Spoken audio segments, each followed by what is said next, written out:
Hey guys, Doberman philosopher, back in the office, making a video. Strongly suggest that you guys get yourself an office. It will benefit you in a lot of ways. So,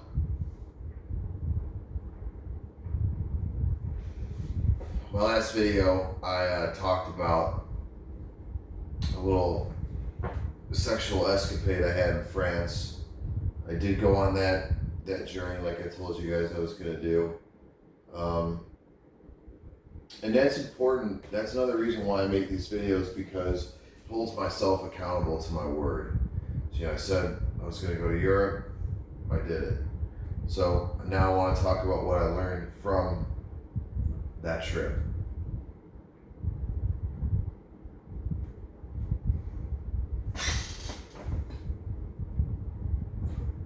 Sorry, just looking at some messages. So I went to 3 different countries, okay? I went to Portugal, I went to France, and I went to Serbia. All very different places. I went alone, by myself. And I would suggest that at least once in your life you guys travel alone. You're going to learn a lot about yourself. You're going to get a lot more confidence about yourself. You know, your resourcefulness, your situational awareness. It really will get tested when you do something like this. So I flew into Lisbon, which is the capital of Portugal, spent a night there. Then went up to a rural area about 4 hours away. I had to take a bus. Pretty off the grid type of a place, to a little 4-day retreat that's somewhat related to what I do for a living. So tax write-off, obviously. Then went to Porto for 2 days, which is the second biggest city in Portugal. And it was cool. I met people from all over Europe, really. And it's interesting because, there's different migration patterns that are happening in the world right now. There's, as an American, you guys see people from New York, Jersey, Philly, Connecticut are moving down in hordes to South Florida, which is where I live.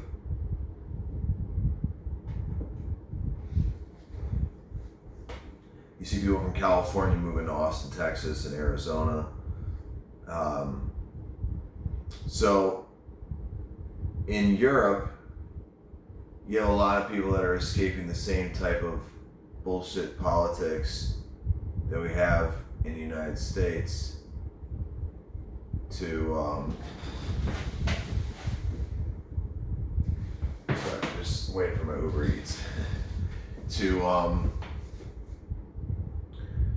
there's a lot of people that are leaving Northern Europe, Holland, Belgium, England, the UK, and they're coming Germany, and they're moving to Portugal. They're moving to Spain, right? Southern Europe. 1, the climate's better. 2, cost of living might not be as high. 3, they're looking for an easier, more, stress-free life.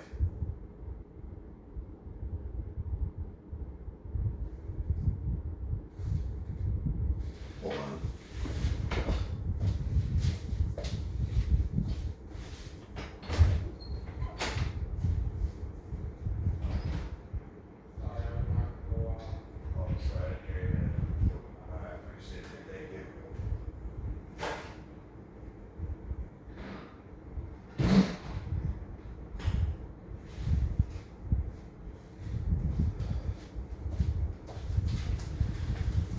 All right.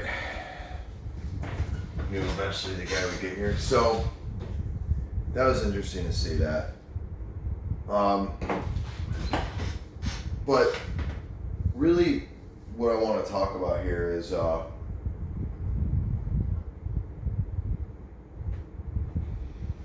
difference between Eastern and Western Europe. All right. So, Western Europe is considered, UK, Spain, Portugal, France, Germany, Belgium, Holland, the West, right? Scandinavia, all the Western countries, Austria, right? These countries tend to be, the most civilized countries, highest standard of living, the most expensive, highest GDP GDP per capita, highest median income, right? Most educated. They also tend to have the most amount of migrants. They also tend to have the most amount of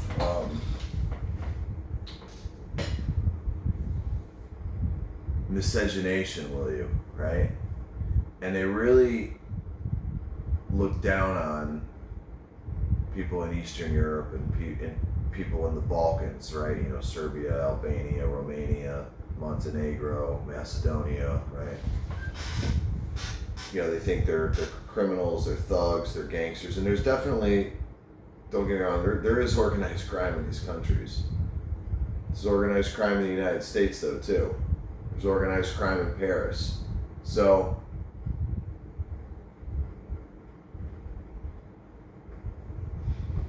well, the difference is that they admit there's corruption, and here we try to hide it.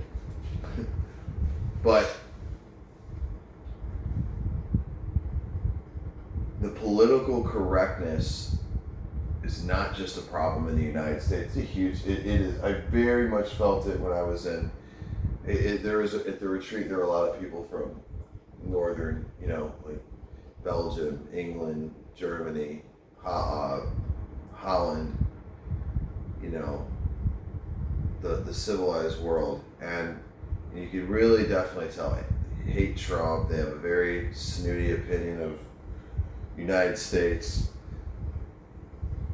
They're all tree hugging, vegan, save the whales, save the kitten, save the puppy kind of people. Be politically correct, right?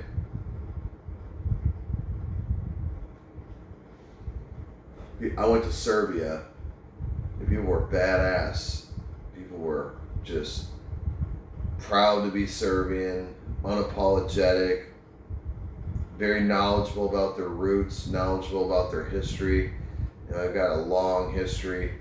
I had a friend take me to a church that was built in the 1300s, right?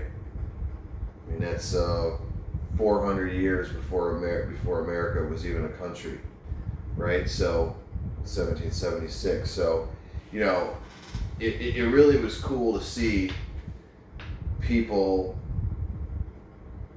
being proud of their country, being proud of their land, knowing their history. And I was in the villages. I wasn't just. I went to Belgrade, which is definitely a badass town. I mean, a lot of hot girls, got laid there. It was great, awesome time. But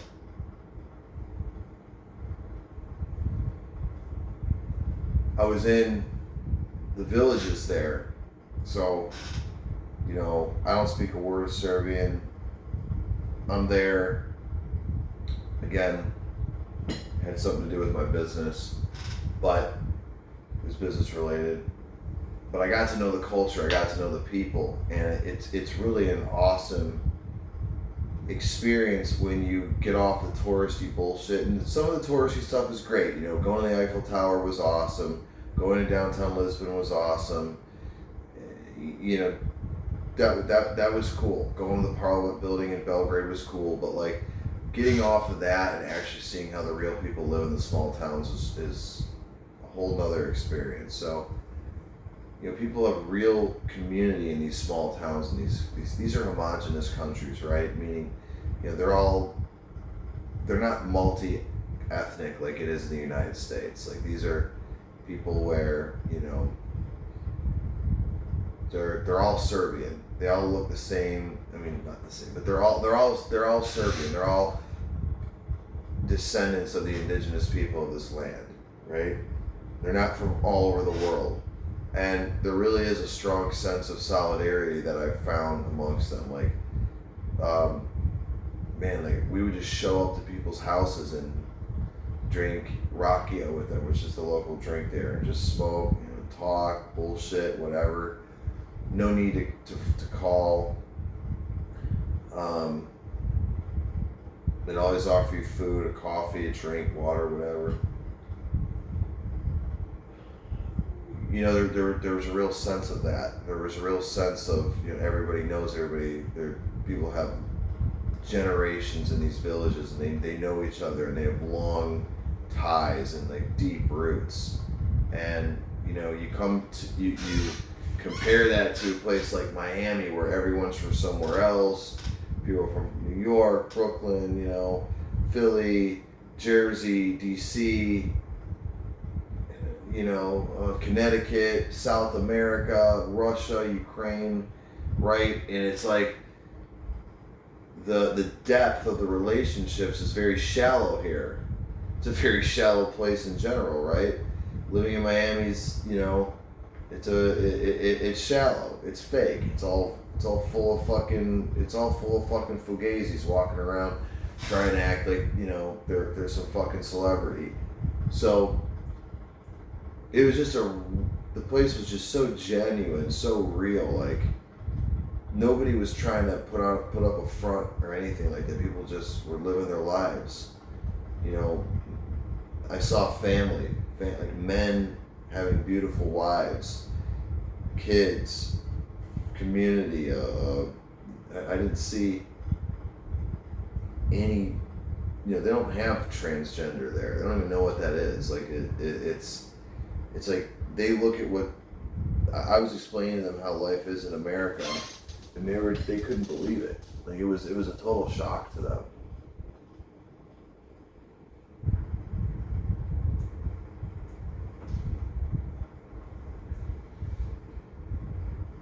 It's important to understand that, we're going to sit here as men and talk about self-improvement and talk about women, and I'm going to make a video just specifically about this, but I'll give you guys a little tease right now.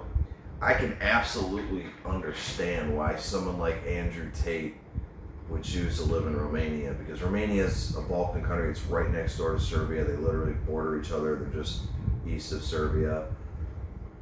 It's a better life for being a man. You have the total support of the community to be the head of your household. It's not to say that women are mistreated. They're not. Women are respected. I never got the sense that any women were being mistreated. I got the sense that women respected men respected women, because women weren't walking around like a bunch of fucking whores there. The men were manly. Every guy there looks like he could kick your ass. Like the men just look like fucking men. Like they're not wearing, skinny jeans and some faggoty t-shirt. Like they look like fucking men, And it was awesome to see that. It was awesome to see that there's still places like that. It really was like going back to the 80s. And so my next video will be about Tate. And